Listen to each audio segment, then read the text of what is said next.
I know he dressed up at Halloween. He is the real Moon Knight. This guy has there's Daniel, there's Chuck, and there's MadBio, and I can tell you when any three of them are in the room, bro. Yeah. There's a certain face he makes. I'm like, oh shit, MadBio. Podcast time. You're so disgusting. Welcome back to the Reptiles With Podcast. Hello, how are you guys? Good, pretty good. Chilling. We're with fucking Crocodilians Chris, Mr. Christopher Yes. Martinez. Look at him. Yes. Christian, that one. Christopher's in this fucking Christian. All right, so we deal with Chuck once a week for a couple of hours. Yeah. Okay. Oh fuck. How do you manage him for so many days of the week? I don't know how much you guys work together and stuff like that. Bro, fucking. We work together a lot, Yeah? but it's a lot. It's a lot of fun. It's a lot of fun. It's like the little brother I never had. This guy. Yeah. I'm so scared. Yeah, no, we have a good time. I don't know if he's giving sarcasm or No, for real. No, this guy, he's a great dynamic to the team. He's wild, bro, but it's the same energy as me in a different light, so it's really cool. Okay. He's a good guy. He has a lot of good ideas, and it's very different. So I could see, but then sometimes, bro, Really? sometimes I feel like it'd be more like this. Like this is the crocodile. He's like, more of what it is, bro. It's when we're not with the crocodiles, and I'm like this, and he's over there like this with his phone, and he gets me in my most, I have pictures of all my coworkers, and then I have a folder. They don't know about it. Just a I have whole a folder. they know about it now. Find out. No, every time they kind of know. So I keep a whole bunch of pictures of them, and I Photoshop them in different places. I Photoshop them in drag. I Photoshop them in different characters and shit. Amazing. So whenever they try me and try to make fun of me, I just pull a picture out, and then I make fun you of can throw them. that on your resume. Yeah, For fixing in Photoshop. yeah, literally. You got So- pictures to show me? with it, Yeah. yeah, but then he gets me back. He does get Okay, me back good. every now That's and then good. with funny ass videos. We can Nice. play them later for ourselves. I don't think that's. Were you the Is one that that had posted on your Instagram the Cuban galloping to like Yeah. dancing in the tulips? That was fire. Yeah, That was dope. yeah. I And love that was one. like literally every time we go out there for the feeding, we're trying to cue the Cubans up separately to try and like assess their body condition so we can feed based on like what they look like, Right. how they're acting, and there's a couple that every time we go in, they always do that, and it's more specifically like if we haven't trimmed the grass in a little bit, they're more likely to bound like they got a that good because look. they just feel exactly like I got to come up. So crazy. that I was literally with Daniel and we're walking in and I was just like, oh my gosh, and I ran and I ran with the food and I like jumped down to get that and I was so stoked. I Nice, was like, dude. because it's one thing to see it and it's something to be able to like capture it in a way Right. that's not so like, I don't know, it seems like you can really appreciate it. And even now, like to this day, people are still like, that's fake, that's so fake. I showed a couple people and they were like, "There's no way, that's terrifying." But like, there's also like the point where like you do this every day and it's like so commonplace. You don't think to like whip out a camera and be like, "Maybe I should take a picture of this. There's Maybe a people lot of would shit care like about that. this." And like, yeah, it's like actually like, yeah, no, people have no idea this stuff is even exists. This Yep. possible. Absolutely. So it's So nice. is it like on purpose that you guys have to match with your forearm tattoos? Yeah, it is. Requirement? Is that a requirement at work? No, he got that shit way before I even met him. too. Yeah, bro. I started a Show it, long time motherfucker. ago. Show it, motherfucker. So it's a Cuban crocodile. We have a Temistoma, African dwarf crocodile, and then the saltwater crocodile.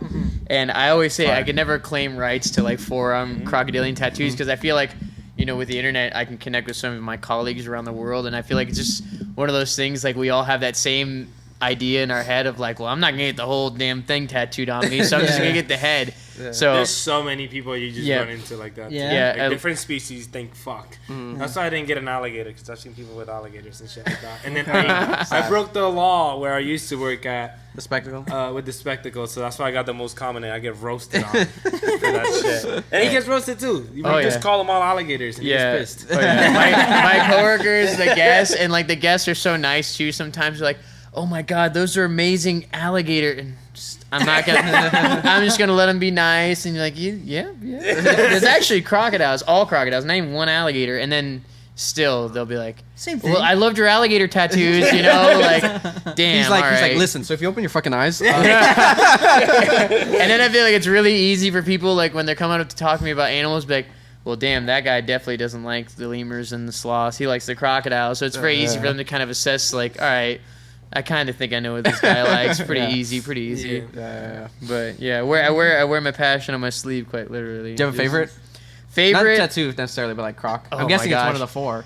It's really hard because even when I look at my arm and I think of like top. Wait, you can make it harder. Like currently working with or in general? In general. Oh man. Overall. I think I know what. if you I hear might this guy say Orinoco Right. again, What do you think he'll say? let him think about it. This guy whispering. I'm right here, bro. He's a Okay. good whisperer. Okay. He's gonna say. He's a good whisperer. He Yeah. Well, you know, sometimes Yeah, how people you know like the that? What's movies. happening? yeah, what that mouth do? Oh man, see, it's like when I think of one, I just think of like the other traits that I like of the other crocodilians, and like it's an ever-growing list and ever expanding. But I feel like underrepresented, understudied, not so much knowledge and wait, love. I fucked up. Okay. Okay, keep going. Just know the Definitely- rest go extinct. I'm still gonna have to go with Temistoma. Okay. Fuck! I knew that. The Temistoma, That's not the one I said. because it's just like, you know, they're only in so many collections, and like in the field they're so understudied because of like their behavior. Like they're such a, like how people always say the American crocodile is like a timid, more shy species. Temistoma is a very elusive crocodilian, and they get huge, and they look so cool when they're little, and definitely dream species to work with. So then I think of like, you know, the status they are with their population, just their whole biology. I think they're super cool. But then I think of like the Cubans. That was like number 1 for a while for like me, but I it's guess ever Mr. changing. O. Yeah, and then so I say Temistoma, Yeah, and then I yeah, go, oh no, this and this and this. But yeah, I guess Temistoma for myself personally, just in like of all things. Have you guys Crocodilia. ever seen one? No, I don't know what no. that is. I breed ball pythons. Hey, bro, that's cool. I never knew there was so many types of ball pythons till I met, you know, some of the breeders. Or even like say the same thing about like horses, you know, questioning people up in Ocala, like, no, that's this type of horse, that type. I was like, damn, bro, Yeah, I didn't know all They're that. all horses. See, motherfucker. look. I saw this meme where it's like, if you can tell the difference between these, and I swear, 4 brown fucking horses, then you can tell the difference between these: a yellow rat, a milk snake, a fucking like black rat, and a black racer. And I was like, okay, look, those look completely different. Those don't even look alike. But I see 4 of the same animal right here. Hell yeah. Makes sense. I don't know. I don't know. But yeah, Temistoma is the false gharial. Okay. So it's like brownish. So the in ones color without and- the freaking nose thing. Yeah, exactly. And it's just the color and the patterns is so unique, and just they just look insane. I've Yeah. never Insane. seen one in person, but I've seen photos, and the babies look like fucking leaves. Yeah, the closest ones to here would be my friends at Zoo Tampa. They have a huge female named Sunda, and she's actually target trained based on a visual cue of this blue and white target stick. My friend Jason led the training, and then now Pete and Jasmine do that stuff with that Temistoma. She's giant, and like, you know, she comes over like coming in hot, and then she comes right, and as soon as she makes contact, she waits, and then she gets her food. So if you're lucky and you catch her on the feeding day, you can really see. That's fine. I how can bring my cool own she is. stick. Oh my You just God. go up to the egg like, Her exhibit too, it's like the perfect design because it's like you can kind of see her, but it's like far enough away to keep all like I always say like the normies Gotcha, at yeah, a yeah. safe enough distance. That's the problem too. Like with crocodilians, you know, you're like you want to get people close, but you don't want to let them get too close. So like Right. general public kind of contact Yeah. stuff. yeah. Okay. Do you have a favorite croc, Yosh? No. Can you name 5 crocs? No. Try. No. Try. Hey, bro, you good? You got this. Fucking Cuban because I'm Cuban. Hey, nice. American Uh-huh. because I'm American. Fire. Saltwater You're running because I'm out. from Miami. Fucking do caimans count? Yeah, that's No. crocodile. There's different types. The fucking Ah! the Cuviers, is that one of them? Yeah, that's one of them. Yeah. Fucking Not the white caiman. The black caiman. there you go. Yo, what Yo, the that was fuck? great. That was a great lead. Nicely done. There we go. But okay, so I took a deep dive into your social media. Okay, alright? okay. That's what I did this morning. Stalker. Yeah, I did. So I saw an old photo of you playing guitar. Okay. Oh, So you were fuck, I look, forgot about this. They're about to... Okay, this is the thing for me. So I am baby into the reptile community. Okay, right? gotcha, I've been doing gotcha. this since like 2015.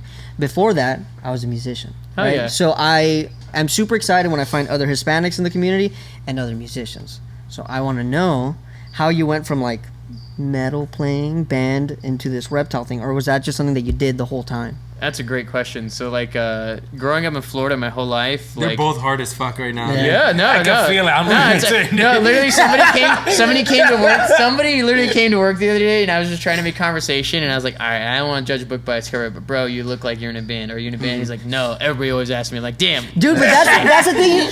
Dude, there's a guy that came in here, and he was like full of tattoos, nice long black hair, and I'm like, dude, you have to do music. He's like, I just moved here. I'm in a band, and I'm like, yeah, bro. Yeah, see? You know, one of your kind, bro. Yeah, for sure. So yeah, Hispanic and I play saxophone. It doesn't and Yoshii count. doesn't care. I don't know, bro. I don't know. The Faceless put the saxophone solo on the most recent album, and then a couple other. So you're people. listening to like heavy shit. I mean, I feel like, and that was the thing I was gonna get. Like, the greatest part about where I grew up in like rural ass Florida is like, I kind of got to. It's like a cultural melting pot of like all these people, and so like, and that means all the music too. Yeah. So like, you know, the good old like old school country, but then you got like those rock people, then you got metal kids, and then you got like the electronic, and like all that encompassed. Like I kind of went through like, obviously like we all do in our ages, different kind of tastes in music, but get to the point of it. I played trumpet when I was a little jit, and then I tried to play drums, and I remember the defining moment as I was trying to play drums with my friends, and I was like, what was that song? They're like, I don't know what the hell that was. I was like, well, damn. So I was like, if they can't recognize it,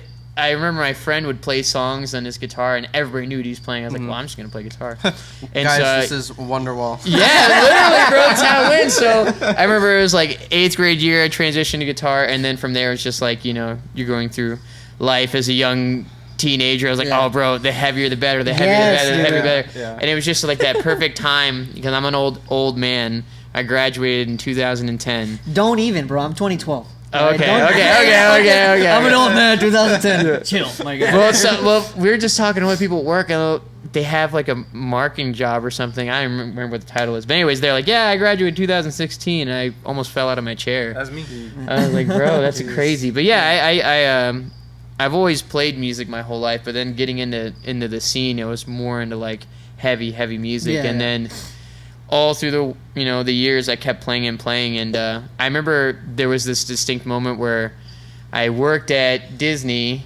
I was bartending, and I was like, dude, I hate this. I don't want to do this anymore. Yeah. So I was like, what do I want to do? And I was like, I like working outside. I like, wildlife, Florida wildlife specifically. So I just applied at Gatorland just because they have, it's an outdoor job, wildlife, and that's where I got my foot in the door. And then as I started that job, I really started to focus into more of like, what was at that time like the reptile side of my job. I was like, well, damn, I can't do band stuff and work stuff. So I just kind of, I left the band I was in. I left the band I was in to focus more on work, which meant more work, more experience with what I was focused on, which was the reptile, crocodilian stuff. So yeah, the last band I was in was Monotheist, and they're signed now to, gosh, what is their record label? Unique Leader Records. Okay. And so yeah, really, really great band. I love all the guys in the band. I've always wished them the best. And technically, it's called technical death metal. But, I mean, the EP that I was a part of, there's songs that are just heavy slam, and then there's songs that are just full of riffs. So, yeah, man, I just love music. I love playing music. And I had a similar thing where it was like, so I was after this guy's. They might start dating. Hey. You're out. 13 years, man. After high school, I joined a band that was already touring. I started going on tour with them. We got signed to Victory Records. Okay. Before, like, the whole A Day to Remember shit started happening, where A Day to Remember was like, I'm going to sue the fuck out of them, right? Yeah. But while they were fucking crazy, the fucking owner is big-ass crackhead. Yeah, so it was fun time. Yeah. The guy from there? The same guy? No. Oh my God. But yeah, so whatever. So I was I was going on tour. I was doing the whole thing. It just in the process of touring through the first record that we released, I realized how much money you don't make doing metal, right? And that's at that time I just started getting into turtles, and like my first turtle season, I made more money than I did ever in music. Yep. And I was like, dude, am I really gonna be like busting my ass to play with people that I hardly fucking like because I just met them right out of high school? Yeah. Sacrifice. Like the longest tour I went on was 3 months, right? And 2.5 months into that tour, she's my wife now, but my girlfriend at the time, and my parents came to visit me in Jacksonville, and like I saw them, and I realized how different they looked, and it made me realize the passage of time. Yeah. And I was like, am I sacrificing all this shit for that?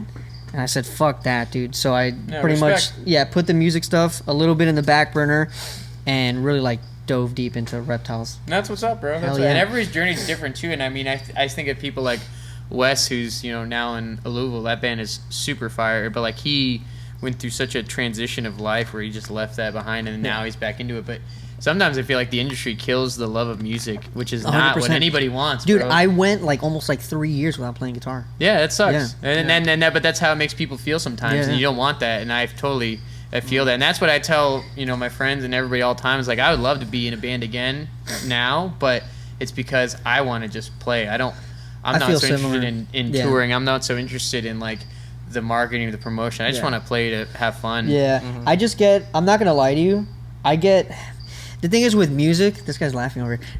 The thing is, we're gonna get into, I'm gonna tie it into reptiles, guys. Come I on. was gonna say, Patience it was with like, me. oh, the industry kills the passion. musicians, and I'm like, wow, like reptiles. Yeah, hey, bro. But that's the There's thing, dude. everything correlates. Yeah, it's like it becomes. I have a little bit. Every musician has a little bit of narcissism, a little bit of ego, because they're like, I want to be the best. I'm gonna be the best, right? So like that was a thing for me where I was like, damn, dude. Like whenever I invest a little bit of myself into music, I get like really like egotistical about it, and that's something that I had to like admit within myself. I'm like, hey man, like you get obsessed with this. True. Like you get obsessed with like the success. There's nothing better than the smell of coffee in the morning. Okay. There's also nothing better than the smell of reptiles in the morning. Psych. Reptiles with coffee. That's the smell you want. The strongest coffee. All right. We have it for you. Head on over to the description or go to coldbloodedcaffeine.com and use the code REPTILESWITH to get your Reptiles with coffee today. Do you keep any reptiles other than the Go ahead and you lie. fucking Go work ahead and with? lie. Go ahead and lie, motherfucker. Go ahead and fucking lie, motherfucker. Go ahead and lie, motherfucker. Go ahead. You can tell he's very passionate about this. Yeah, it's the ego. So- It's Yo, the we ego. wrote some other time. He has a sand boa. No, No, I get the fuck did outta not. here. He has a Okay. sand boa. Sambos are fine. And has a croc skink. Those are fine. That's okay. You have a croc skink. Yeah, but he trusts it or not. They're not. He trusts it or not. That's the fucking problem. They live in my house, but they are not my pets. They're not my pets. They're Hi. roommates. Yeah, They're that's good. roommates. That's They're funny. not mine. They're not mine. But the reason I say that is because They're yours by association. yeah, I guess I have two lovely dachshunds, the wiener dogs, no reptiles. But that's not of a thing of like I don't like reptiles. I've just since 2012 now in 2023, it's been nothing but working with reptiles. That's actually interesting. So you pretty much jumped into the private zoo, quote unquote, sector. So what is like your view on the general pet trade? On the pet trade, that's a really good question. So I feel like it's a double-edged sword, just like the internet. You can really facilitate a lot of education and like because the whole goal is to like we don't want to preach to the same people, ourselves. We want to reach a broader audience. So how you do that is bringing all these random people in. Just be like, oh damn, I think the turtle's cute, and maybe their mom or dad doesn't like that. But then eventually that transitions into then they want to work at a reptile shop, which then leads to working in a zoo. So with the pet trade, I feel like there's good and bad, just like anything, bro. Whether it's medical field, like the medical field exists because people want to profit off of people's problems, not because they want. There are people who want to help people, and there's people who want to make money off of people, which sucks. And so with the pet trade, there's people that want to help animals, and people who make money off of animals strictly for making money. So Fact. I feel like as much exposure as you can get. Great, but it comes at a price. So it's where you have to take a look in the mirror and be like, well, am I helping this problem that is created? Like, everybody's life is different, but if you're facilitating breeding an animal that people can't take care of, and you're selling it because I make money off it, and then it's not my problem anymore. Reticulated python. Yeah, exactly. Like those are the type of things where like, damn, well now we're messing up. So yeah, like I feel like there's good and bad, just like anything. But for me personally, I feel like it's good because then it's a way of like, for the people that, or when I say people, are like kids or younger youth that want to come to our facilities and talk to us about animals, are very passionate, but don't have the means to work at a zoo, but want to work with animals. That's how they do it, is getting their own collection. And then, that transitions. I know a lot of people that consult with the zoos because their private collection is better than the zoos. That happens a lot. Yeah, like literally, like there was one of my colleagues that works at Australia Zoo just messaged me like a week ago asking for Sambo? no. Did I keep my Sambo on sand or like what are you guys doing over there? Good shit. I blocked immediately as Sandbo came in. No, they messaged me, they're a reptile keeper at Australia Zoo, and they messaged me asking about tortoise, the Aldapra tortoise incubation and like breeding programs, and I was like, hey, straight up, like I don't know anything about that. I'm not even gonna lie, and I'm not gonna tell you to go to this site or that site, but I know people that have great success with Aldabras and Galops, so I sent her in the right direction, and just so happens the private sector. Yep. And so it's like, those are the, I wouldn't say they're pet trade, but they're in their own lane that is created through all of what is encompassed with the industry. Yeah. So yeah, good and bad. I like he says that he's like, oh, I worked with them for years. I want to distance myself from them, but really it's because you've been working with Hots and Crocs that you're like, what could I really keep? What would yeah, hey, Is there it's anything like, you'd want to keep then? Go ahead and lie. anything I want to keep that I could get like here or just like legally in In Florida. general. Yeah. I mean, With my if you get permits? Permits. So What yeah. permits don't you have? So here's the kicker.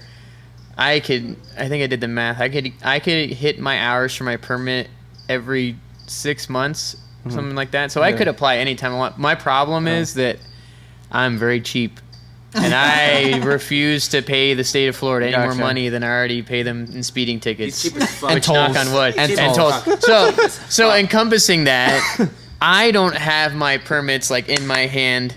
I am on the state of Florida's list because I've got my permits in the past. Right. And I work with all these class 1, class 2, class 3 animals. But if I got my permits and if I had the proper space, I still honestly question myself, like, would I actually want to get, like, a African dwarf crocodile? Because, yeah, in the moment, it's like, oh, my gosh, I have my own dwarf crocodile. But then am I taking away from a genetic pool for a breeding program that actually needs it? Am I causing a rift? Or am I going to help in the long run for people that can't facilitate those breeding programs for things like that? I've said multiple times that wild-caught animals are not pets. Yeah. They don't belong in the hands of people that are not going to do anything with them. Yeah. The fact that we're taking them out of the wild, causing them to be biologically dead, you can make them biologically alive by breeding them in captivity and trying to at least, if not supply the pet trade, if you're at a level where you can go ahead and provide enough care and enough like actual high-level observations or whatever, and you can go ahead and possibly involve yourself in reintroduction programs. And the fact that someone can just like buy let's say an African dwarf crocodile just because they want to and they have enough money to and they just can, that's like, wow, damn, why wouldn't you breed the wild? And if it's different if it's captive born, because that's like, yeah, that's your pet, fuck it. That thing's never gonna go back out there anyway. Like, fuck it. If any of us was to get something like that, it's usually captive born, but even then it's like there's not that many of them as it is in the field, so why not keep that bloodline where it should stay, if that makes sense? Okay. Yeah. And So it's not that they come from the wild for Okay. the dwarfs. so if I was going to keep anything, there would definitely be an African dwarf crocodile, just based on the fact of that I can facilitate that animal. Record lengths is, the biggest is like getting close to 6 feet, and that's the biggest. And so I feel like I could encompass that. But that being said, I would literally utilize my whole backyard. And it's a big backyard, but I would need all my fencing, the proper, water supply, and I would have indoor, outdoor shifts. Everything would be above and beyond for that animal. But then that being said, too, I always think of like the longevity. Like, I'm never gonna have kids. I don't want kids. I don't want to leave that animal behind to somebody I don't know. I know like Daniel. I know all my coworkers, but like, do I want to drop something that important onto them? Because Daniel's like, yes. but like for me, and I care a lot about obviously all the animals I work with. So like, to get of like owning something like that, it's like it's a lot of responsibility in it, and so for me, it's like I don't know. That's a lot of thought. So he was like, no, but I'm saying like, because it's a good thing, because I think that Joe Schmo, random person, goes on Instagram, finds a page like yours or like yours, sees somebody with a big following that has these animals, and they're just like, I'm just gonna get one. Oh, we've seen You it. know, Yeah. but that's the seen thing, it, you know, and I think that people need to have that kind of foresight with an animal like that because it's not your average iguana. Correct. It's not your average leopard gecko. Like this is something that can be dangerous. Yeah. This is something that needs space to grow properly. Yeah. I know Chuck's opinion already on this, but adding to your point, do you think you have an obligation as an influencer, quote, because you are just posting and, you know, showing these animals off to people, that you have an obligation or are responsible partly for people going out and trying to keep these animals? 100%. That's it, it's a big part of like when I'm posting things. It's not of like, hey, look at me. It's like, hey, look at this animal and what you can learn about it, and not so much of like, hey, everybody should get one. And I always like in the back of my head, every time I post something where like I'm interacting with the crocodiles, whether I'm like, you know, grabbing the front of their jaws, or I'm like, you know, in Chandler's video, I'm like touching the back of the Orinoco's head. I'm like, if I do this, is somebody else gonna go try and recreate this now, even another facility? What? And like, bro, is that gonna be because of what I did, you know? Or like, I post a video where, you know, I'm hand feeding, and now is somebody else gonna go hand feed an animal at their facility because they saw me do it? Like, The amount of people that come in and it's like, oh, is your Asian water monitors nice, or your monitors in general nice? And it's like, okay, I know you saw a nerd video last night. No. No, for sure. I feel We saw. I sent it to them today. It was some old dude. Oh He's my trying to move an God. alligator, and he goes and he just grabs a sweater and just Oh yeah. throws it over his face, and he's like, I got this. He just walks behind it and like goes to like jump on it. This is an old dude. Doesn't man. it? is it the one? Is it where he's in a ditch? Yes. So the craziest part about that dude's actually a really like well-respected veterinarian. No way, dude. Yeah. What is he doing?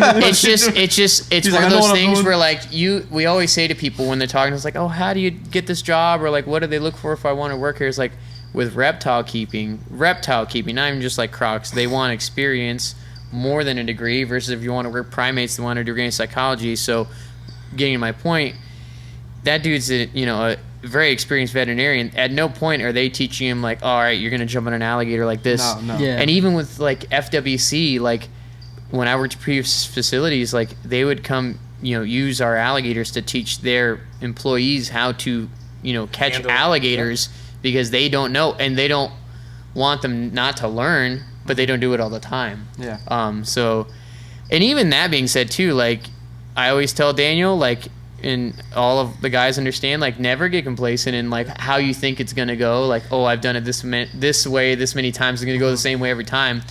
That guy's probably done that once or twice before, but everything is vital. So like the angle and like it was a bad day for him, man. Bad day for him for sure. You got to know your limits. You got to know your limits 100%. So he was just trying to, don't be a hero, man. Yeah. Don't be a hero. No need.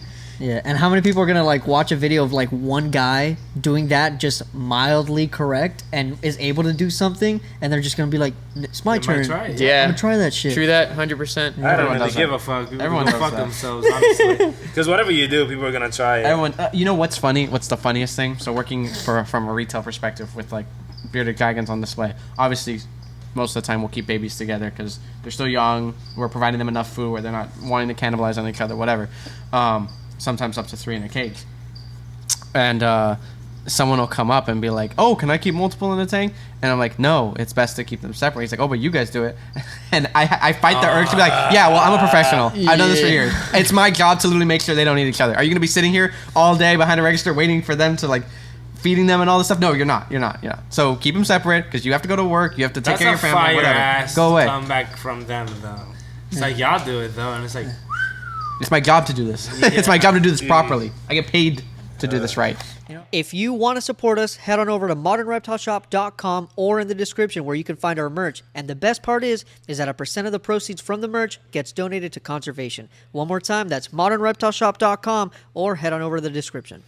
He keeps calling you Daniel. How does that feel? It is the first time that somebody calls you Daniel the whole podcast. Whenever I go somewhere to work, I say it's my name. Yeah. Yep. Yeah. Because Okay. bro, what the fuck I look Wait, like? Do you what feel it really weird is? when we call him Chuck? No, I've already told him.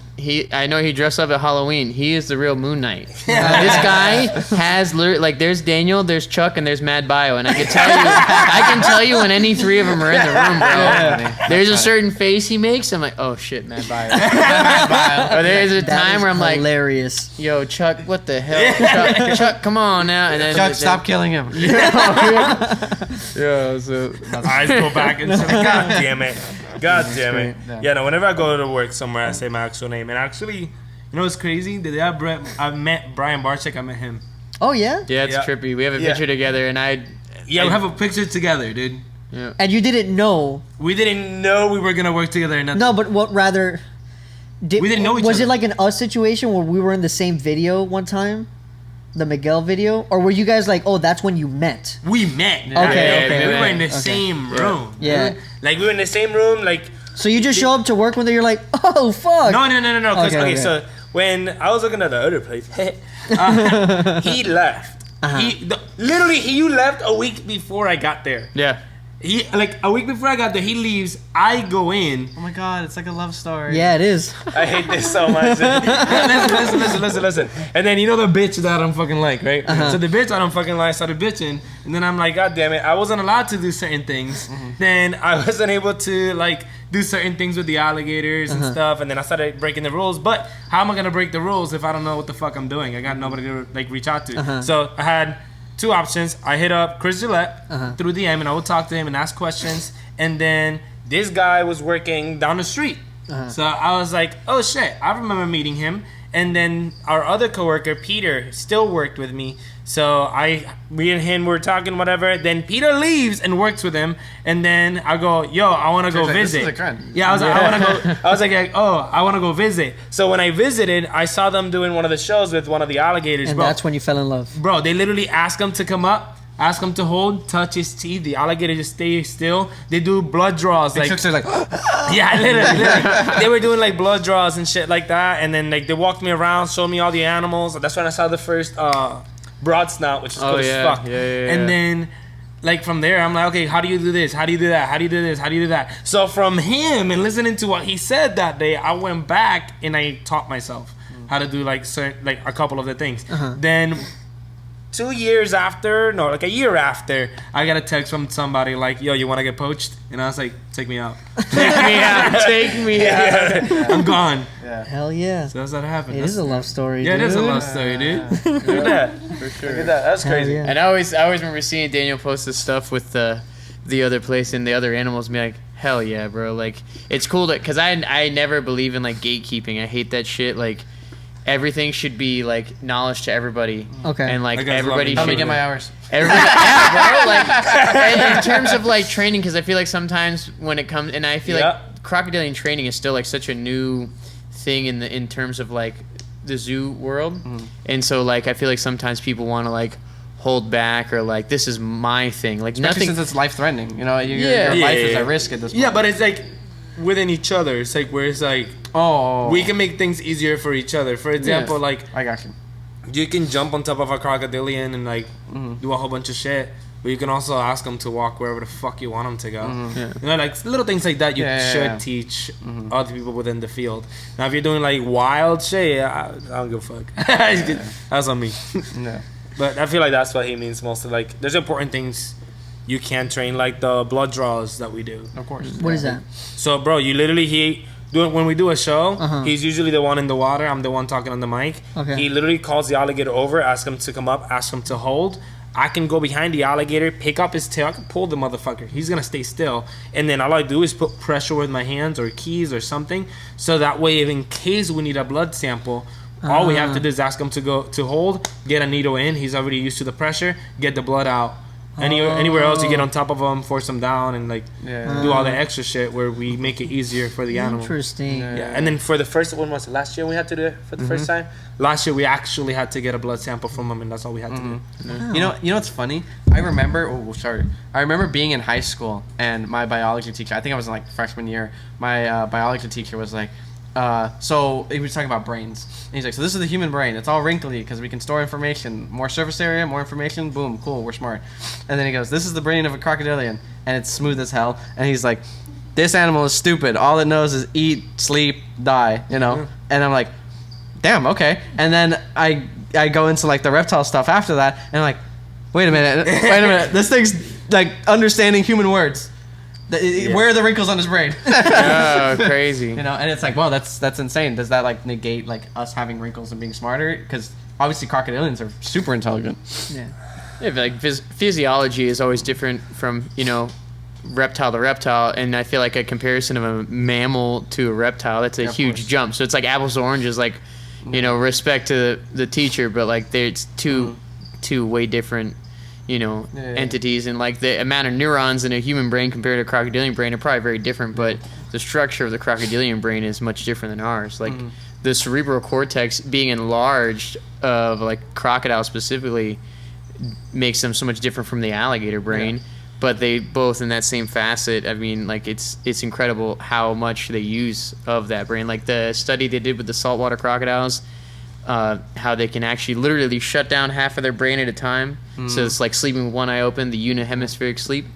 It's like literally they did it with these crocodiles based on a study for months, and it just like they never skipped a beat, bro. Like it's Ball just pythons don't do that. I mean, you never knows, bro. You I don't never know. If know. it's species specific, but I did see one instance, at least. I don't know if all crocodilians can do this, but they can like shut off the extremities of their bodies, and like either in times of cold and times of brumation, where only basically the brain and the heart work. Correct. That's it. Nothing else works. They all can, but some better than others. Like gators are the best at it. That's crazy because of how cold it gets. Yeah, That's insane. That's so cool. Yeah, I wish I could do that. Literally. For a while.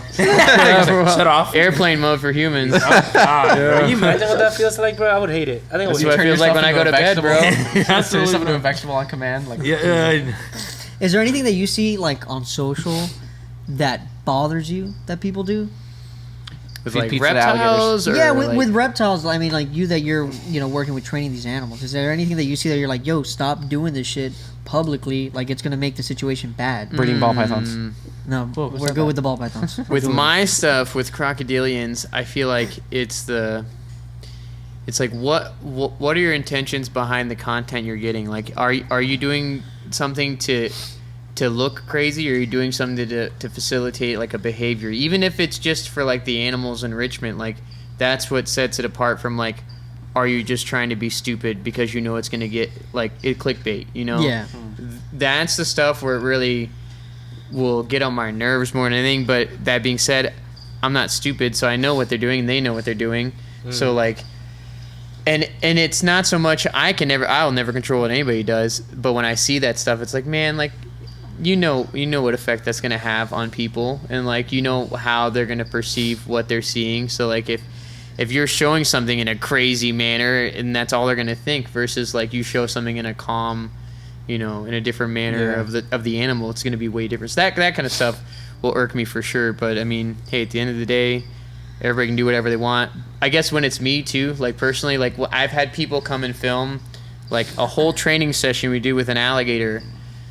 Great questions, they're asking nice stuff, they're filming, and then the session ends and we're just hanging out, and then I want to swim with the alligator, and I go swim with the alligator, and then all the training that we filmed is out the window because what they want to post is me swimming with the alligator and the alligator jumping up. And then for me it's like, damn, well what were you really there for? Were you actually interested in what I was talking to you about, or was that what you were waiting for the whole time?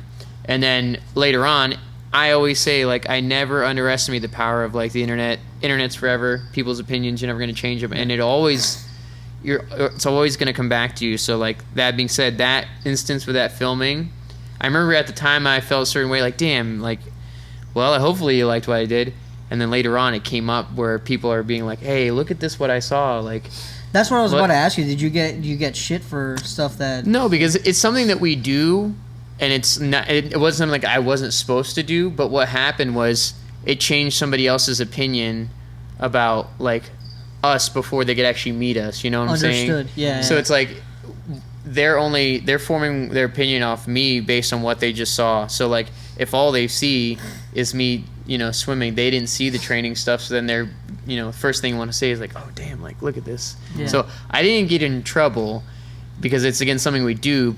But what happened was it just like it started the dialogue for a conversation in a different manner than it should have had to have been because of somebody's perception. That's a big thing with social media's perception. Everything is devil's in the details. So like little things matter, whether it's the facial expression you make, like how you're talking in the video. So anyways, that kind of stuff. What about enclosure? Do you think people keep crocodilians correctly? Oh man. You can be honest, bro. This is the podcast about honesty. And this is zoos, pets, facilities, farms. I've been a bunch of places. I have not been to all the places. I wish I could say I've traveled the world to see everybody set up, but I haven't. But I really feel like you can facilitate an animal in a proper way based on what they need. And that means everybody's different. Just like people, everybody's different. Everybody has different tastes, different what you like, different. So when it comes to crocodilians, keeping them in like a zoological setting, private sector setting, like you can do it right, but are you going to do it right? Like, or are you going to do it because you need people to walk into the door kind of thing? Yeah. So like, so with me, I have seen it where it's done really nice and it's done, like as close as they can. But then, you step back and you think about like, the saltwater crocodile, like in the Daintree River, like they're traveling almost sometimes like 1.5 miles every day up and down this river. So like, are you going to be able to facilitate a saltwater crocodile to swim 1.5 miles every day? No. But does that mean you shouldn't have them? I don't know. I can't be the judge of that. So when it comes to keeping them, there are people that do a good job of it. But that being said, there's people that will do a good job with one and then just trying to recreate that same thing for the rest, and that doesn't work for the rest. But then that being said too, for different species, there's people that do the work too, that like literally travel to these countries to like observe their native ranges and be like, well, what am I missing? And then like, great example, St. Augustine Alligator Farm was having a hard time breeding their Indian gharial, and they went to India, talked to Jeff Lang, one of the leading biologists there, and he's like, oh, you guys need like a sandbank 10 feet high. You need sand. That's all you need. That was it? They literally put a sandbank in, and they put a heat element at the top, and they put heat elements underneath the sand, and the gharial laid like literally that next season. And they were the first zoo in the U.S. to produce Indian gharial. Wow. And then, it's a big deal. They only just like, you guys got problems? Come on. So like at work, work, we have a couple pairs of like crocodilians, and the one that we just got recently was this big giant male from Zoo Miami, the Orinoco, and we really want to breed the Orinocos. And so Daniel did a lot of research on like literal like the habitat and like nesting, literally, and like everything. I look biologists that get the eggs and shit. You found the evidence. I found the fucking evidence. I sent it to Christian. I was like, Christian, this is what we need. Yeah. And then after that I was like, okay, that's not in our hands. We have to ask. So I literally was like, okay. I literally got to ask, y'all don't have to do shit. Me and Christian will do it. Yeah. And they're like, okay, go ahead. We fucking set it up, and now we're in season. Yeah, and that animal's enclosure was already great for that pair, but then once Daniel did like the actual homework of like substrate, sands, embankments, like all the variants too, because they're not all the same too, like in that range. So like once you figure that out, and we got the green light to go ahead, like we transformed that exhibit just with literal sand. It was so simple, and I already saw a change in the behavior from the male and the female based on the sand, and then we added more sand. So it's like, so getting back to the question, it can be done properly, but you just have to do your homework, and you have to go above and beyond, even if it's like it can work, make it work better. Make it work better. Very cool. Like that pair, for example, like last year, like a lot of people have a problem where they lay in the water. Nobody knows why. Oh, she's laid in the water. Well, crocodilians all lay different. And then doing the research, what I ended up learning is alligators in Florida build nests. Crocodiles, so the Orinoco, build burrows. Why the fuck the difference? If you see Florida's fucking land close to water where the alligators live, cypress knees. Who the fuck is digging through cypress knees? They can't. So what do?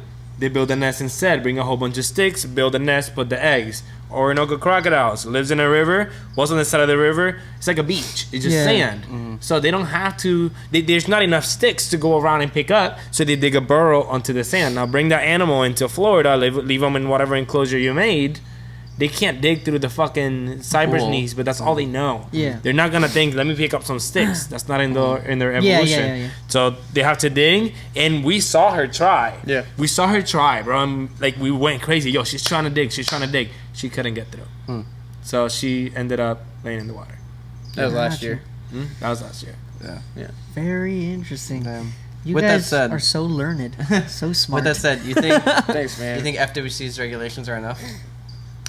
Man, it's honestly no.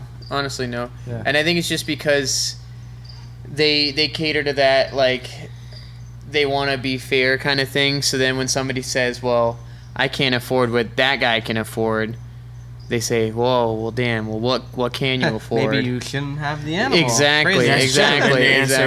exactly. So I feel like they're not enough. And I feel like, honestly, like,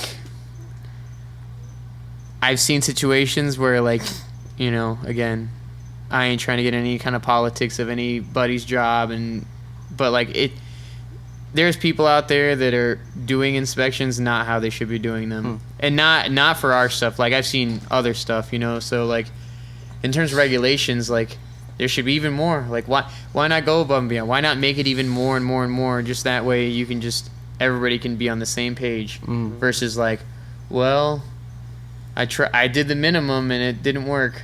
Well, if you would have done the maximum, then it would have worked no matter what. Yeah. So I feel like stronger regulations for Crocodilians specifically, Bro, great. Crocodilians are fucked with the regulations, Yeah, bro. yeah. You know what it has to be? He just has to turn be able around to and turn not touch the walls. Yeah. That's it. Like, that's fucked. Yeah. And is a lot of it's fucked. too is like perception of like normal people. Like, people care more about fuzzy animals because they course, can't empathize with them They get versus the a funding. reptile. They're like, oh, I don't like reptiles. You know, I remember there's a keeper I talked to. He's like, yeah, we literally did like a experiment, like just for like a social experiment. You know, they had a problem where people were always complaining about this one mammal not having the same amount of water every time. Well, they checked to see if anybody cared about the snake's enclosure with the water.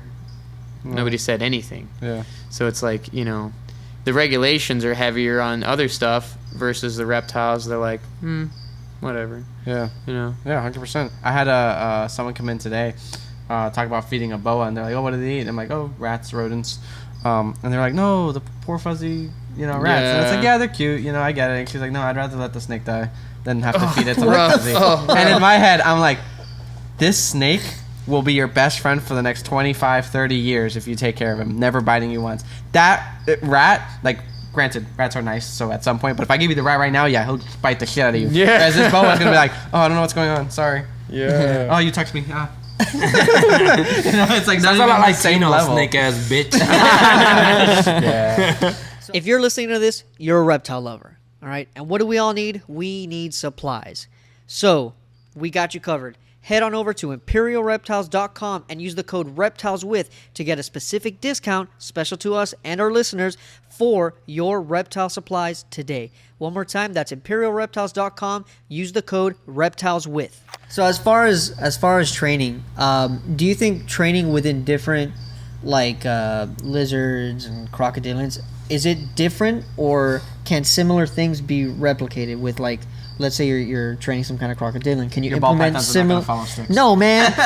But can you implement something similar that you do with the crocodilians that you'll do with the monitors or iguanas? As long as it's all relative within their natural behaviors and body movement. Like, you can't have a one thing one of our coworker Peter says, you can't like measure the intelligence of like or the problem solving of a fish on land because it's on land. You know, so like, you know, with training, maybe a monitor or a crocodilian can't do the same thing as a monitor based on the limitations of their body movement.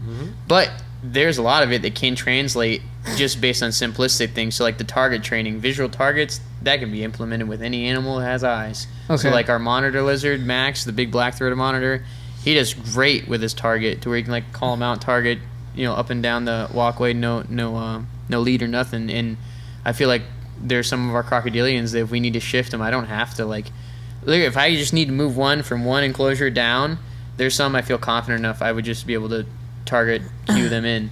Okay. So you could translate target training to a lot of animals. Like I've seen a lot of really cool training.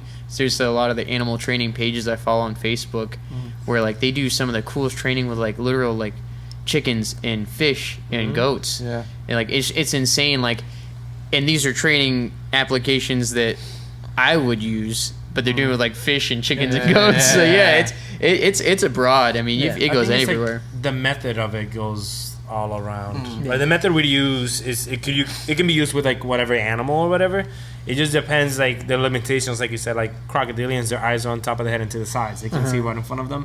So there's some things that they're not gonna be good at. For example, if you try to feed a crocodilian, you're right in front of them with a piece of chicken, you might get bit. Yeah. Because they can't see right in front of them. With a monitor like Max, if we try to feed him with our hands, he knows. Yeah. He can go sideways enough to see, and he goes gently. Yeah. He gets a piece of chicken. The crocodilian opens his mouth. His eyes are facing fucking back, dude. Yeah. Like it's just whatever falls in type of thing. So, Actually, I wanted to ask a question. Do you think that like having a lack of fear in humans is a sign of a higher degree of intelligence or of low intelligence? Lack of fear. I know some animals, like, I'm they're so literally dumb they have no idea they're super even in scared. fear. I don't They know have what no you're idea talking they're about. scared. But like, do you think that we make them more stupid by like removing their fear? I don't know his. I got mine because I already knew that was coming. I don't care. Hey, that's a good one. You got me there. All right, so lack of fear, rating intelligence higher or lower of humans. Oh man, that's Damn. hard. That's really hard because I feel like to a certain extent, maybe the animal sees more than we do if they are putting trust in us. You know, I feel like.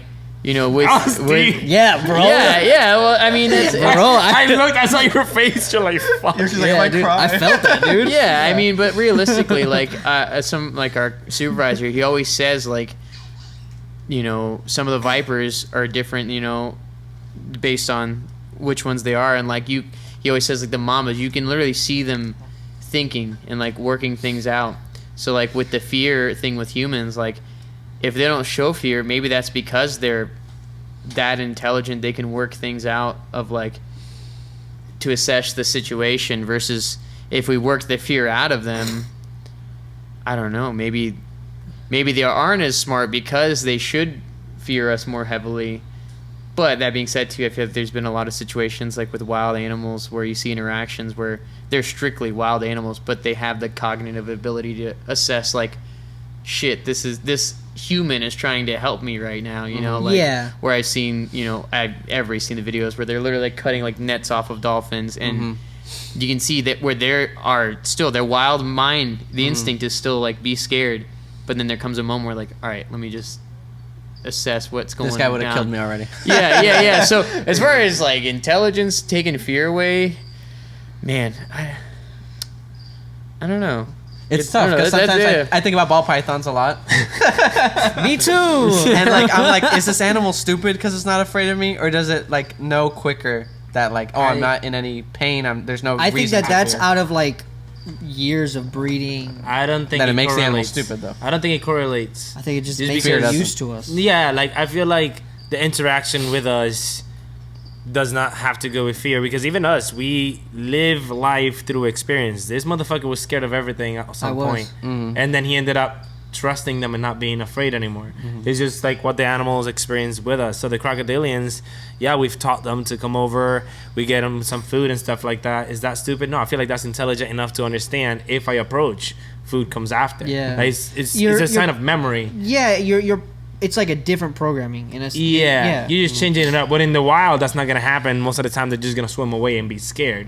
But if you get that same animal out of the wild, like some of the alligators we get are like wild alligators that become a nuisance. They come in scared as shit from the beginning. Once they see the other ones getting food out of our hands, they go, "Fuck that shit! I'm hungry as fuck, bro." And then they come over and you can train and do things. I feel like that's intelligence now. Not stupidity, even though it can end in stupidity if it's the wrong people. Because then they get too comfortable with somebody that's gonna kill them or something, then you're fucking dumb. A Cuban croc galloping starts like, boom. Jeez. Yeah. So okay, I have training questions. Yeah, alright? yeah. So, mind you, I don't You need have to stop crocodilians. peeing on the floor, dude. No, I'm gonna pee all over the floor. So I have some iguanas. All right, one of them tame. I can pick her up if she's like. Iguanas? Oh, you got the little one. Yeah. I forgot. The bigger one, a rhino iguana, I can pick her up. She moves around, but she's not trying to bite me. She's just like active. She lets me pet her. Like, it's cool. But if I come into the cage with food, she just goes crazy. So where might be a good place for me to start creating that disconnect? Like, yo, like, yeah, there's food with me, but I'm not like giving you the food right now. Like, you're fucking crazy right now, dude. Me. Like, how do I if I I'm want eating to this if I banana. want to get it to like something where I'm gonna be target training her for feeding, if I'm gonna be doing stuff like that, like where might be a good place to start? Honestly, it's because you don't want the connection, the correlation to be like the interaction equals food every time. Like variables in the training are big, you know, like because if you're going in every time and they get no food from it, then every time they see the food they're gonna act a certain way. Versus if you start the interaction like normal, like picking it up, and then you introduce food as you're already, you know, started with, you know, the hands-on touch. Okay. Then it's like all right, he's coming out, and now I'm gonna get the food.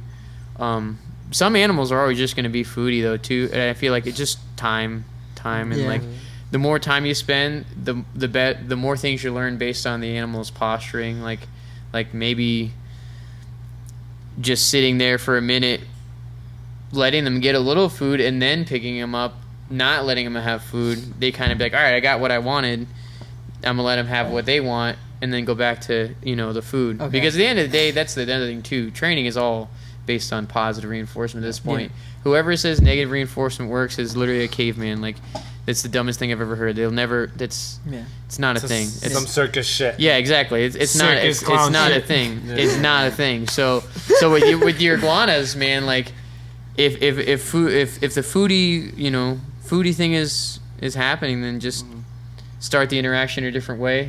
But introduce that food with that interaction. That way, it's not such a separation of like Okay. there's chill time and there's food time. It should be like maybe both. Okay. I haven't worked with Crocs, but with monitors, I will usually hide the food.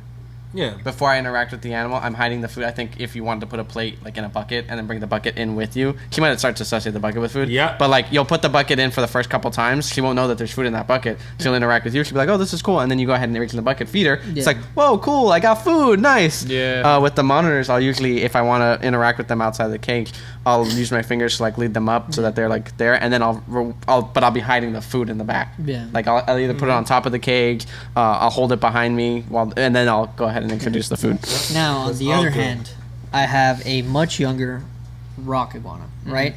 Where he, in the cage, super flighty. Okay, he will take food out of my hands, but he, like, gets the food, runs away. So when I do get a hold of him, I try not to be super aggressive, but when he is in my hands, he's trying to bite me. And I know that people are saying, oh, you have to desensitize him. You have to just touch him all over the place and whatever the fuck. But I don't, on that negative reinforcement thing, like, I don't want to create a situation where he associates me with automatic stress just for my satisfaction to desensitize him. How can I create a positive situation where I am desensitizing him, but I'm not, like, stressing the fuck out of this dude? Got you. So I mean, if it takes the food from your hand and you want to get it to the point where it's more chilled out, I feel like you already got a great step. It's coming up to you, it's taking food. And I mean, like, you know, we always say with the guests, like, no animals, no people like being pet in the face. That's just general. So like with handling, they're not gonna like it. Obviously, at first, they feel like you're gonna eat them or whatever. So that's just something that they learn over time. Yeah. And I feel like we always say with any of our interactions, whether it's with the monitor lizards, with the crocodilians, ending on the positive is such a powerful impact with the animal, because their retention, like for their pattern recognition, like the memory, the best sessions you get are 5-10 minutes, because the capacity for them to experience and remember all that is within that. If it's 20 minutes of stress, then you've lost all of the good within that. Understood. That It's more time. bad than good. So yeah, so if you want to take steps forward, I mean, you've got a great, 1-2 with the animal coming up for food. So just have it come up a little bit of food, and then as it's trying to bite you, wait for that, like, even if it seems like so minimal, like 1 or 2 seconds of calm. That 1 or 2 seconds of calm, and then reinforce with food over time with the repetition. They're gonna correlate like, yeah, this kind of weirds me out, but I get food when it starts, and then when I chill out, I get more food. and then the chilled out behavior, just again for like 5 minutes, once chilled out, a little bit more food, and then go back with a little more food, and then so eventually over time, it'll just automatically won't even correlate like negative, more of like, oh wait, the food's here, food's here, and then when I get the food, I usually run away, but now that we're in the future, I get the food, I am in the hand, kind of don't like it, but then I'm getting more food, and then when we end, we get even more food. All food. Everything's revolves around food, bro. Yeah. I'm gonna say with all those, she's predicting what the fuck you're about to do. That's what it is. Yeah. Because if you give food the same way every single time, she knows the time. She knows like they catch up to that. Yeah. Easily. Like for us, when we train with a big alligator, if we go in there during showtime, he knows what the fuck time it is. If we go in there to clean, I don't know how the fuck. But he sees us he sees this motherfucker with a rake, me with a broom, doesn't give a fuck. Yeah. He just stays in his fucking corner and he's chilling. Yeah. If we go in with a bucket, he's like, bucket! Different animal. Yeah, he knows it's a big meal. On land, if you go in there and try to do a show, motherfucker just looks at you like, shut the fuck up. I'm not doing shit. Walk in with a bucket, on land, stands the fuck up. Yeah, I'll do whatever you want, bro. Yeah, whatever you want. I was gonna say, it probably doesn't work with the larger crocodilians, but just take the bites. Yeah, fuck she'll that. learn eventually. She'll learn eventually. Yeah. She'll learn eventually that like, hey, the bites aren't working. You want me to get bit by the fucking rhino iguana? The Cuban. Yeah, the Cuban rock. Like honestly, yeah, that's just true. Take it. She'll learn eventually this doesn't work. I'm not trying to get bit by anything. For example, hey, I feel but she knows. She learns. She's like, if I try to bite this motherfucker, he'll let me go. A rule we have, for example, if we get a crocodilian and it chases you, don't fucking let that shit win. Like, if you have to, get the fuck out of there, but a lot of times you stay. It's trying to get you, but you stay. It's like, you're trying to get me to go the fuck away, and I'm not. It's like, I mean, but yeah, I can see that. Yeah, it's like, I'm trying to chase this motherfucker. God damn it, he doesn't go away. So what do you do? You just run. Just wait. You just run and wait. You just wait, yeah. Because the more you reinforce that running, like, if they learn so fast, like, when I come up like this, with my mouth up out of the water and look scary, this guy runs every time. So they're going to do that every time. Yeah. So versus like the first time they do that, if you just step to the side and I wouldn't say stand your ground's not the right word, but you just wait a little longer, you'd be like, damn, that didn't work. Like, great example, my good colleague in India, Soham, he worked with a Siamese crocodile that initially it would just always come up like 100 miles an hour, like not a literal 100 miles, but like 110%. This crocodile come up on fire. And after like 3 or 4 sessions, the crocodile realized, like, dang, that was a waste of energy. It was a waste of time. I just come up a little bit chiller. So there's definitely a lot you can learn. I was gonna say, this motherfucker, I haven't done it, haven't seen it much, but he trained crocodiles to chase and stop at a certain spot. That's cool, dude. Yeah, like Queso. Yeah. What was it? Queso, Leslie, Cleo. Oh shit! Fuck that. My supervisor, I trained all the Crocs to do it, so it actually became like, almost too many cooks in the kitchen a little bit. I enjoyed it. Because it's a big pond. They're all in the same pond. It's supposed to be one at a time. Imagine all of them show up. Yeah. So it'd be like, we have the little Morlets come up, and then we have the Nile come up, and then next thing you know, then the bigger Morlets come up, and then the West African crocodile comes up, and then it's like, all right, well, now I got too many Crocs up here. I don't have enough in my bucket. yeah. But even that, and it's not that much land too. So if that shit chases you, you have to jump. And then there's 2 entrances. So what if one comes from this side and on? Yeah. But he did it. He did that shit. To close things off real quick, do you think that these animals get enjoyment from this training? It's a good one. I feel like enjoyment I feel like is it's hard, because I never like to say that they're not capable of emotions, but they're never going to reciprocate affection. Okay. So I feel like the level of emotions they feel are different than the level of emotions they feel, but they can feel things. Like, they are bonds they make with mates. There are obviously times they become territorial. So as far as like enjoyment, I feel like there is a lot of stimulus that goes into it. So like the training, whether it's just the movements, like swimming a little bit quicker and coming up on land and utilizing their muscles, that could be enjoyment in terms of like natural behavior. Like when we feed out big whole prey, I can see how excited some of the animals get, because it's like, we get a big frozen, 25-pound rabbit, we thaw it out, we feed it to the croc. It's like, we give them a lot of stuff, but when they get big stuff like that, It's a different animal. It is a different animal, and it's obviously food is, as we talked about, a big thing with them. But I can see there is some sense where is it enjoyment? I don't know if it's really enjoyment.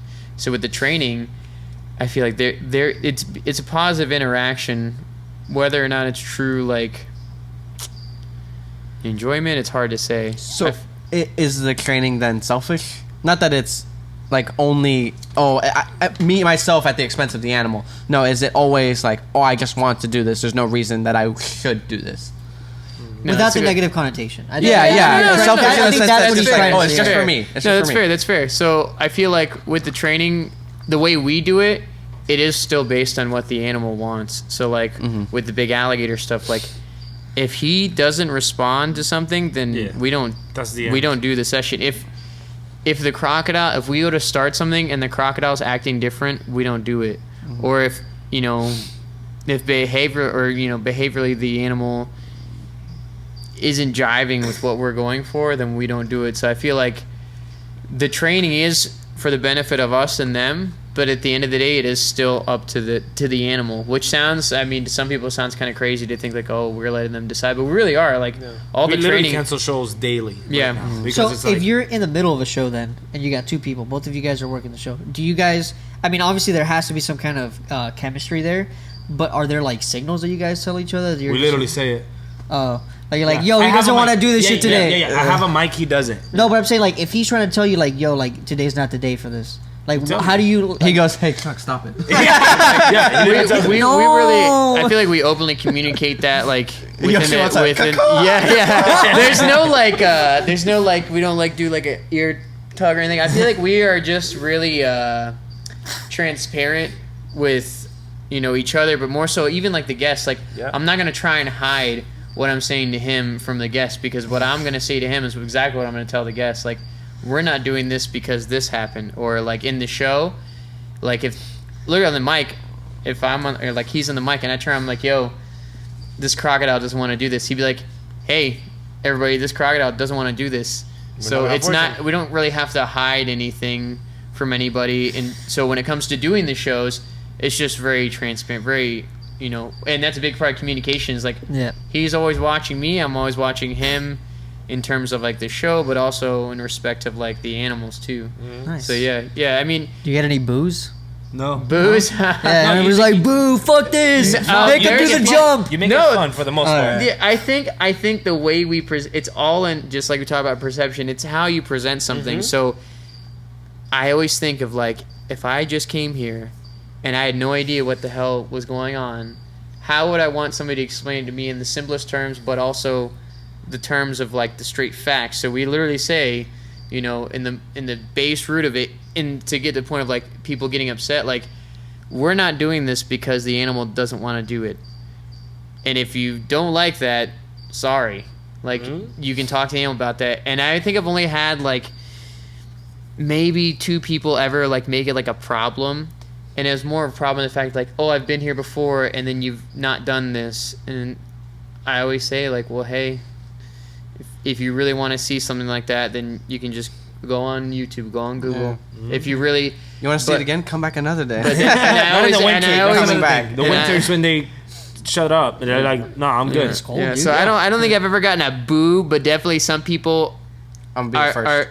I feel like there's only been ever 2 people that get like chuffed, but most people, the way you present it, is such a simplistic but like very blunt terms. They're like, that makes sense. Like that makes sense. Okay, that's fair. It's that's too cold. fair. You don't want to do it. Yeah. If he's on land, we literally put signs. If he's on land, we're not even gonna do it. That's it. The end. We're not gonna force him in the water. We're not gonna call him in. Yeah. He's basking. The end. No show. Let him do his thing. Yeah, for So sure. I feel like with that, like whether it benefits them because of course they get food, stimulus. If it was any other zoo, it's just like food falling right next to them. That's fucked up. Yeah. Like having food on a bowl, they're not like Maybe that just makes exercising. them stupid. That is stupid Yeah, as for fuck. sure. Yeah. Bro, literally, I've seen this facility one time bring in crocodiles, and then the crocodiles' muscles are falling to the sides, and they're like, they just looked odd, And then they literally out loud said, well, they're captive animals, and that's why they look like that. And I sat there, and I'm just like, What did you say? This motherfucker just said that shit. Where Where like like saying captivity is bad. literally at that point. But then you look at some of our, like if you go through different facilities, you can see how these animals benefit from what. Yeah. So like And I feel lean like- animals. I know I asked the question. Sorry, not to interrupt. I know I asked the question, but I also think training like adds a part of enrichment Yeah. to the Yeah. end Yeah. because they're like, whoa, this Yeah. is different. This is something new. There was an instance where a zoo they had a Komodo dragon, and I really liked this because in the wild, Komodo dragons they'll sometimes eat ox, and they obviously can't like a rabbit like fling the ox around and swallow it all the way down. They have to start tearing and ripping and using like their whole bodies to basically rip chunks out. And so what they did was they staked a rabbit into the ground, Yeah. right, and just forced the Komodo to kind of like rip at it and kind of take it off the stake. And it's like Yum. that's fire. Yeah. That's dope. It's a little bit. It's not training, but it's like, hey, that animal is it's getting a still the little bit muscles more working, bro. part of It's his still, life. it's still their body, because the training is for them to work their fucking muscles. Yeah, How exactly. can I incorporate that in my ball python keeping? Oh, You gotta- the you rack gotta is already stake a your- 0, dude. The rack is already a 0, bud. You gotta stake the bananas to the ground for your rhino. Or hang it from the cage. Yeah, I mean, no, but like iguanas, for example, like Yeah. different branches, textures, because a lot of them, whenever they grow, their nails go sideways. Yeah. Mm-hmm. You know, so like if you want them to look how they should, sand, bark, like different things, so that they can step in different things. And sometimes sand gets their feet to dig down, so they have to lift themselves up. That's muscle Yeah. working. So I think one thing too, I feel like with ball pythons is because you were talking about that. I feel like sometimes people think like, oh, I have a ball python, so I have a enclosure. Why not have three different enclosures? They're all each one is empty, and you can just shift that animal based on the environment. seasons or how that animal is acting that month, or based on like Yeah. if it's ovulating, if it's egg bound, Yeah. or just different habitat. You're like, just like, that's so expensive. yeah, I mean, That's it is- fire, though. It Yeah. is and it isn't. You know, like it's simple stuff goes a long way. So like to have a ball python in one setup, it could be really nice. But then think about like, okay, have this habitat, but then next month I want to put the ball python in a more dry, arid habitat, and the next month I want to put the ball python in a more like burrowed that habitat. bitch is traveling. Yeah, I've- I think that the thing that people would think is like, oh, you're stressing out the animal with that. People with don't know that kind of shit. stuff. Yeah, I'm like, just. But you're saying that could be beneficial in the sense that you're giving that animal different kind of enrichment, different kind of ways of using the muscles. And stuff like Yeah, that. yeah, for sure. For a snake, if as far as saying like how could you help like a ball python, and as far as like doing that kind of stuff, that's the first thing came to my mind. You know, So I can't make my ball pythons do backflips. you'd be surprised about the things you never know. You never know. You know, something I love that some people do, tying it back to your favorite animal, the Samboa. Some people, when they set them up, they'll actually put like a little tiny little dish of sand. Yeah. That the Samboa can just like go in and just like bury himself. I'm like, that's so cool. You're giving them a little bit more. I always tell people like if they get a big enclosure, I'm like, oh, like for a water monitor, let's say, I'm like, oh, put another tank in there. Yeah. Put another tank in your enclosure so that he can have some space for water. Yeah. Or even with burrows, it's like, hey, give your animal another tank underneath that layer of substrate so it can burrow through there. Yeah. Granted, you have all this other stuff for the rest of it, but it can burrow through there. You Yeah. know, and it's, I don't know, people just don't give enough. They don't Yeah. want to put the effort. It's too expensive. It's It's better too in expensive. drawers. Yeah. And En la gaveta ahí, motherfucker. And that's why I don't have any reptiles. hell yeah, this 'Cause was I the know already. Reptiles I'm with like, yo, I don't Brain wanna spend all the breaks. money.